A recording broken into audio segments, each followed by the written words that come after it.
അന്താരാഷ്ട്ര യോഗാ ദിനത്തോടനുബന്ധിച്ച് കോഴിക്കോട് വെള്ളിമാടുകുന്ന് മാതാ അമൃതാനന്ദമയി മഠത്തിൽ യോഗാ ക്ലാസ് സംഘടിപ്പിച്ചു. മാതാ അമൃതാനന്ദമയി മഠം കോഴിക്കോട് മഠാധിപതി സ്വാമി വിവേകാമൃതാനന്ദപുരി ക്ലാസ് ഉദ്ഘാടനം ചെയ്തു. ഭാരതം നൽകിയ ഏറ്റവും വലിയ സംഭാവനകളിലൊന്നാണ് യോഗയെന്നും ഇത് മനസ്സിനെ നിയന്ത്രിക്കാൻ സഹായിക്കുമെന്നും സ്വാമി വിവേകാമൃതാനന്ദപുരി പറഞ്ഞു. യോഗ ട്രെയിനർ വിപിന കെ ക്ലാസിന് നേതൃത്വം നൽകി.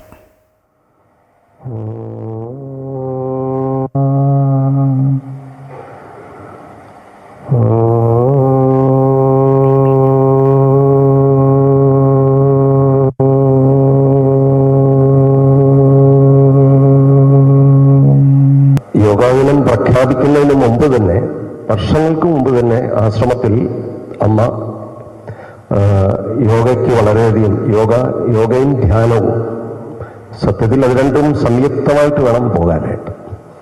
അപ്പം അത് രണ്ടും കൂടി ചേർന്നിട്ടാണ് അമ്മ വർഷങ്ങൾക്ക് മുമ്പ് തന്നെ ആശ്രമത്തിൽ യോഗയ്ക്ക് പ്രാധാന്യം കൊടുത്തു എല്ലാവരെയും അത് പഠിക്കാനായിട്ട് പ്രേരിപ്പിച്ചു അമ്മ.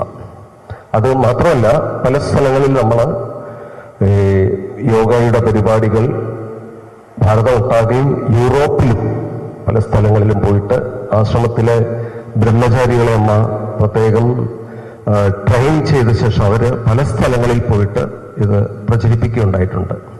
അമൃത യോഗ ധ്യാനം എന്നാണ് അതിൻ്റെ പേര് തന്നെ. അത് മാത്രമല്ല, ഇന്ത്യൻ മിലിറ്ററി ഒട്ടാകെ പഠിപ്പിക്കാൻ വേണ്ട നിർദ്ദേശം കൊടുത്തിട്ട് കുറച്ച് വർഷങ്ങൾക്ക് മുമ്പ് ഭാരതത്തിലെ ഇന്ത്യൻ മിലിറ്ററിയുടെ അനുവാദത്തോടുകൂടി അവിടെ ഇത് പഠിപ്പിക്കുകയുണ്ടായി.